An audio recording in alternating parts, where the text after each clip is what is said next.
Petit problème avec des fractions.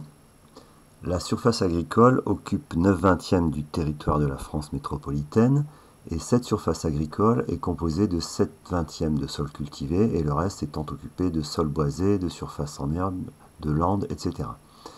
Donc, première question, quelle fraction de la surface de la France la surface de sol cultivé représente-t-elle? Donc on peut commencer par faire un petit schéma. Si ça c'est la surface de la France, on a 9/20 qui est occupé par de la surface agricole. Bon, 9/20, ça fait un petit peu moins de la moitié. Donc là, on a les 9/20 qui représentent la surface agricole.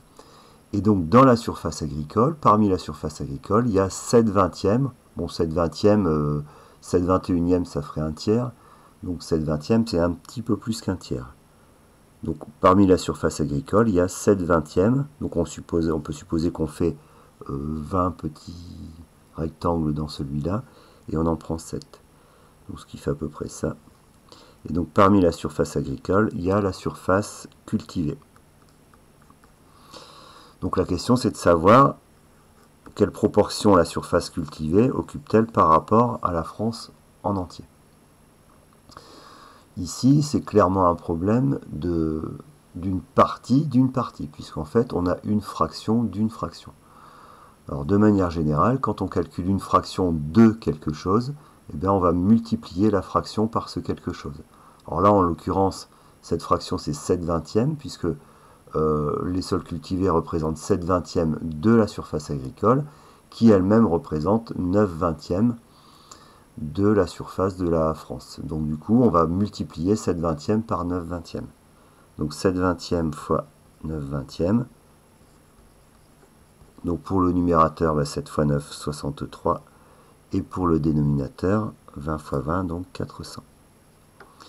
Donc ce qui veut dire que la surface de sol cultivé, donc le sol cultivé en France, représente 63/400 de la surface française, ou de la surface de France métropolitaine. Donc maintenant, on va calculer cette surface, sachant que, pour la deuxième question, donc calculer cette surface de sol cultivé, sachant que la surface de la France métropolitaine est d'environ 550 000 km². Donc là, il suffit de dire, on va prendre 63/400 de 550 000.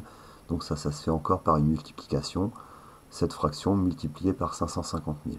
A noter qu'on pourrait le faire en deux étapes, hein, en calculant d'abord 9/20 de 550 000 pour avoir la surface agricole, et ensuite 7/20 du résultat pour avoir la surface de sol cultivé.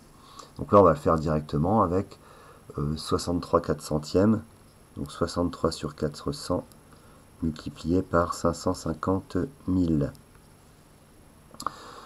Donc ça nous donne 550 000 fois 63 divisé par 400.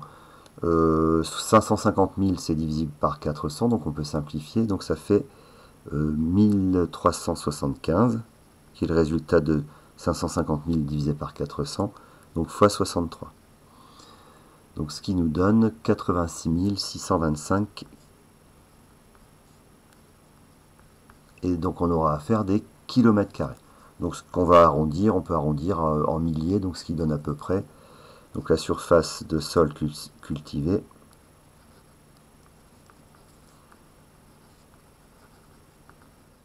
est d'environ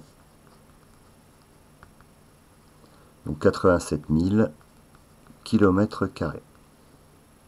Donc à noter que on parle souvent en surface cultivée ou en agriculture d'hectares. Donc ce qu'on doit savoir, c'est que 1 km², c'est égal à 100 hectares.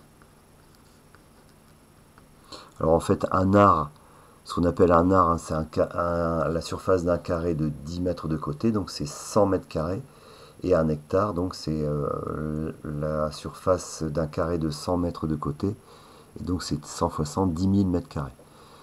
Donc un hectare, c'est 10 000 mètres carrés, alors que 1 km², c'est 1 million de kilomètres carrés.